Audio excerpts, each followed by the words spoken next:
You're listening to Following On here on talkSPORT 2 with me, Neil Manthorp, alongside former England fast bowler Steve Harmison. And if you've missed any of the show and you want to catch up, you know what to do. Download the podcast from the Following On feed, available via the free talkSPORT app or wherever you get your podcasts. Graeme Swann is here. I'm delighted to say he's joined us. He's found some time to talk about the England Lions development camp, which he'll be a crucial part of, a tour that ends with a 4-day game against South Africa A. And the chance, Swanee, to work with Freddie Flintoff, amongst many things that I'm sure you're excited about. Hello, Manners. Hello, Harmy. Good to see you. Yes, it's been a long time since I worked with Freddie. I think 2009 was the last time in that famous Test match at the Oval that actually Steve Harmison won the game. I know he didn't win it, but I think I took the last wicket. But he took the last wicket. He took the most of them. We finished it off, and that was Freddie's final song for England, wasn't it? With that famous run out of Ricky Ponting. He's had his time, in television and set in Hollywood and the silver screen alike, but he's back, and I think it's a brilliant thing for English cricket. It has to be. He's so charismatic. He's such a larger-than-life personality, and beneath that. That many people won't know because they'll all see the lad that was Freddie and the sort of the aura that he created is probably the sharpest cricket brain that's not been tapped into. And now he's back, good old Keezy, managing to coax his best friend back into it because Freddie's got a lot to give and I'm excited to be a part of it. And you're going, there's a lot of talk about, the spin element of English cricket from you finishing playing, Swanee, to where we are now. It's not been a massive stock. And I think I've been talking about this for ages, that COVID period where we couldn't get ear tours to go and tour other places, under 19s and all that. I think our development of players did stop. And I think the spin bowling department suffered quite a bit, not being able to go to the likes of India, Pakistan, UAE, whatever. But now, when you look around the country, Swanee, there's quite a few. You've got 3 or 4 spin bowlers going with you. It's exciting now about having an 18-year-old leading England's off, leading spinner. You must be, looking forward to going away and working with them. I think there's a lot of things that happen with spin. First of all, like from 2012, I think when me and Monty with the spinners in India and we won, I think English cricket got the sort of misguided belief that we'd cracked it with spin because we played spin so well on that trip because Alistair Cook got so many runs and KP was batting so well on that trip. And I think we just naturally assume now we're good players of spin and we're good bowlers of spin. And if you look back, it was sort of a tour of freaks because Alistair Cook is a freak in himself, getting that many Test hundreds. KP, we know what a freakish talent he was, sort of generational talent. And then spin-wise, we had Monty, who didn't really understand what the coaches were saying, and me, who didn't listen to a word the coaches were saying. So we didn't actually, English cricket wasn't actually in that good a place when it came to spin. We were just lucky at the same time that sort of 4 mavericks came together at the same time. I think since then, there's been a bit of a wake-up and a realisation that we haven't focused on it, on A, playing it well enough, and B, bowling it well enough. COVID, like you say, was a massive thing as well, the lack of sort of exposure to it. I think it needs to be really started to move in the right way 2 or 3 years ago. Sort of almost last year, they took about 9 or 10 of us, or 10 of them to Abu Dhabi, and it was almost like an old style trial. And we just got to watch kids bowl, see who could bowl spin, who had the potential to be a world-beating spinner. That's where Shoaib Bashir comes from. You'd have never heard of him if it hadn't been for that trip to Abu Dhabi, that he suddenly stood out head and shoulders amongst the rest. I think from there, we're moving forward. Farhan Ahmed, who's going on this tour to the Lions tour to South Africa, he's a kid. He's 16 years old from Nottingham, but he's got it. He's got what it takes, and he's got the potential to be unbelievable. So we're now really focusing on people who could be incredible in international cricket rather than people who go through the mill of county cricket, average 35, tick a right box, say yes to the right people. The English cricket did for years. So, yeah, I think the fact that Keys is in charge and he's sort of the most anti-establishment man I've ever met, and now he's running English cricket, it works and it's exciting. James Coles and Jack Carson played a massive part, didn't they, in Sussex winning Division 2.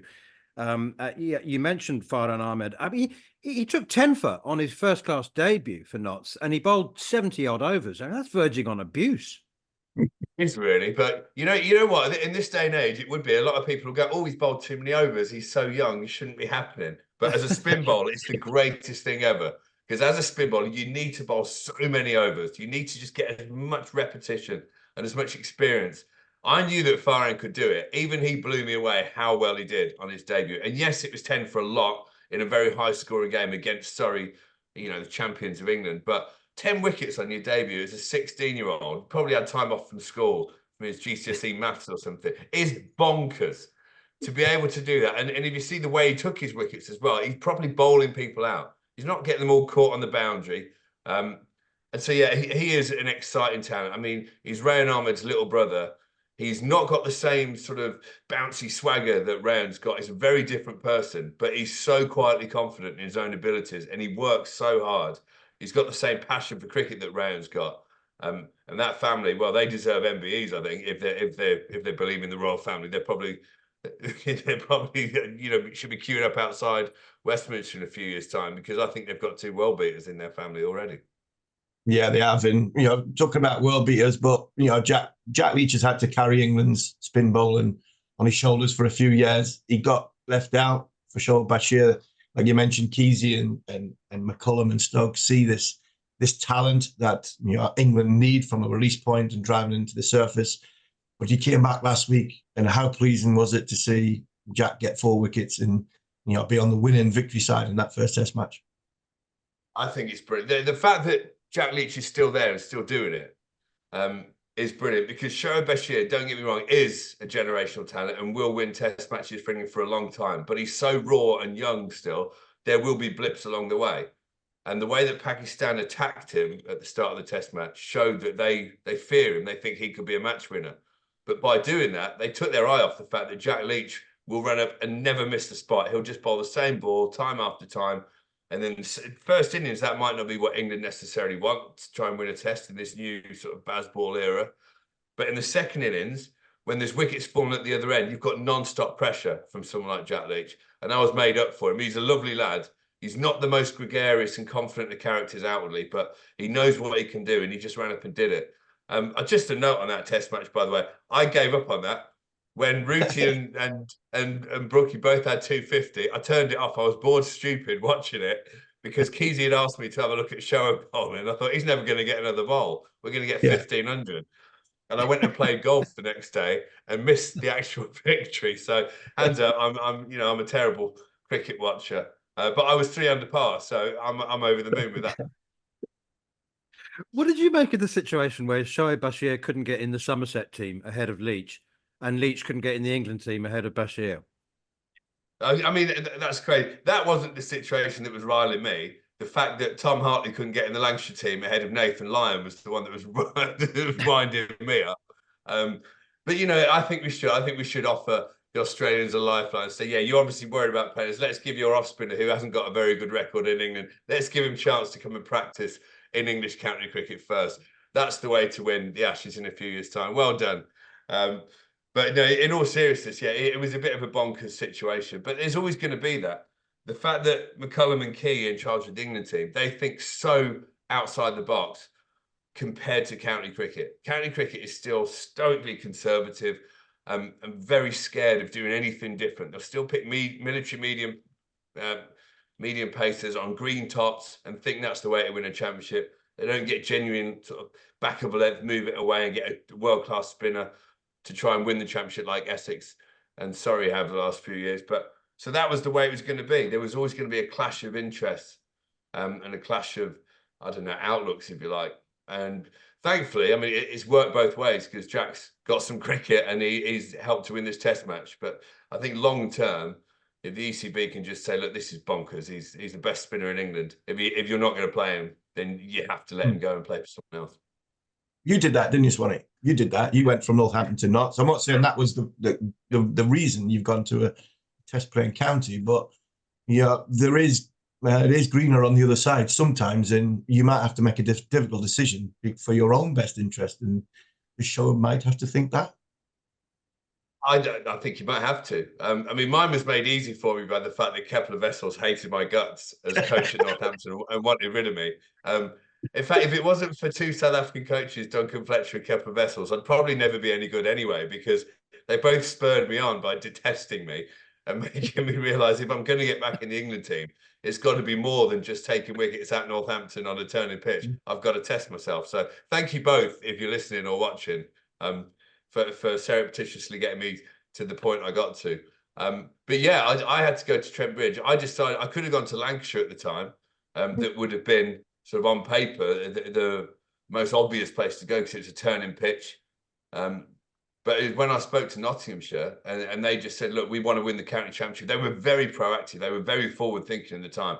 They didn't give it. They said, we don't care about one day cricket this year. We want to win the county championship, and you're the spinner. We want to win it.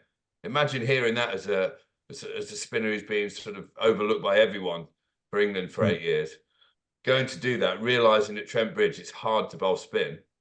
But I had Chris Reed as the wicketkeeper, who I still think is the best keeper I ever bowled to. Matty Pryor's very close behind, by the way, by the end.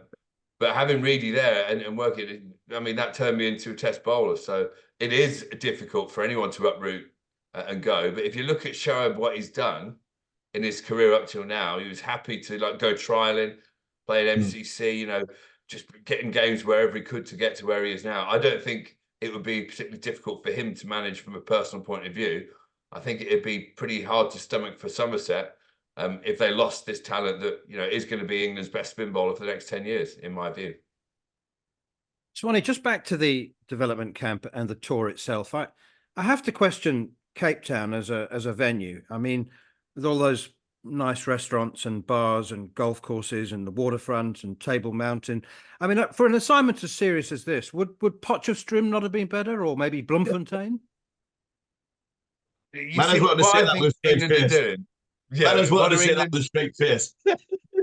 What England are doing here is they're trying to mimic what the senior team do. If you see the senior team, they're not old school. They're not like the SAS were 20 years ago, where you take out every creature comfort and everything that's good about playing cricket for your country. And I'm not saying Poch would do that. I've been to Poch. It's a very fine facility.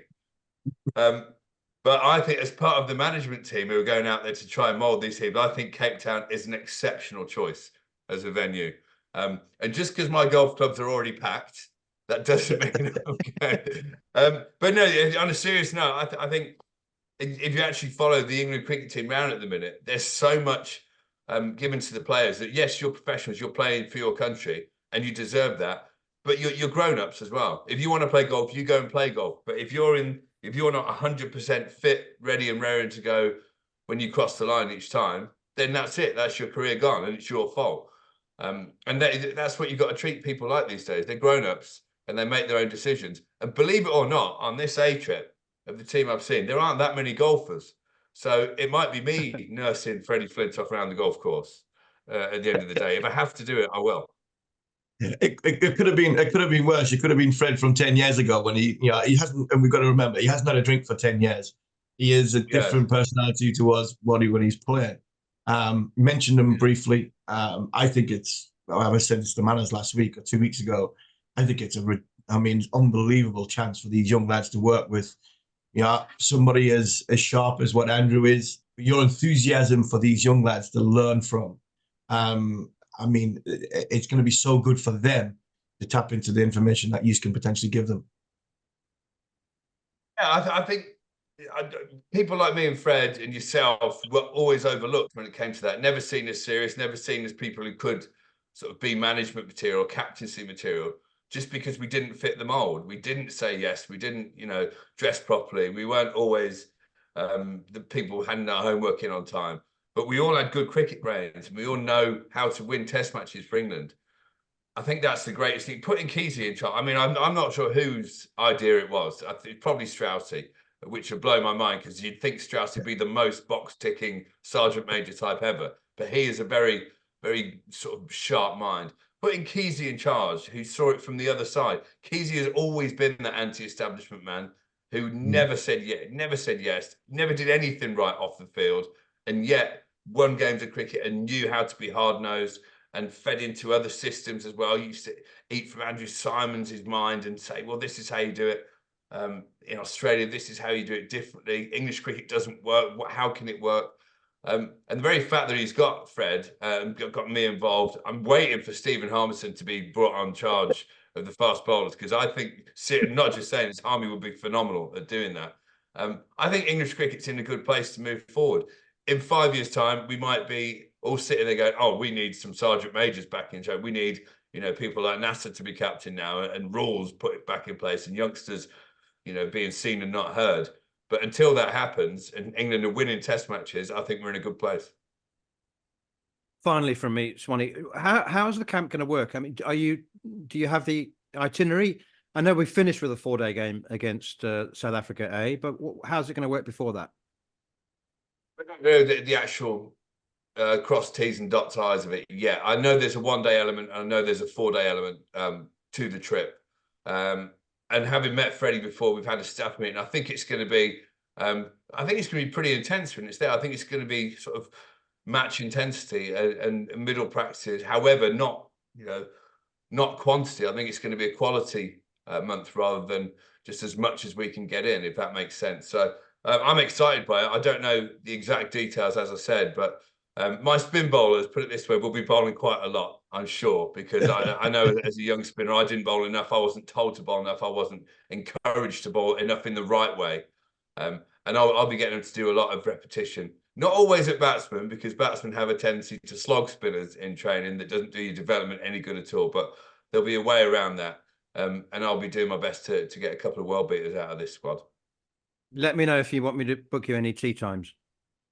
Indeed, Manners. I've already got you down, actually. I've already got call Manners immediately. It's on my phone. Good luck, Swanee. Hope you have a fantastic trip, and I'll have the braai ready. On AM, on DAB, via the talkSPORT app, and on your smart speaker. talkSPORT.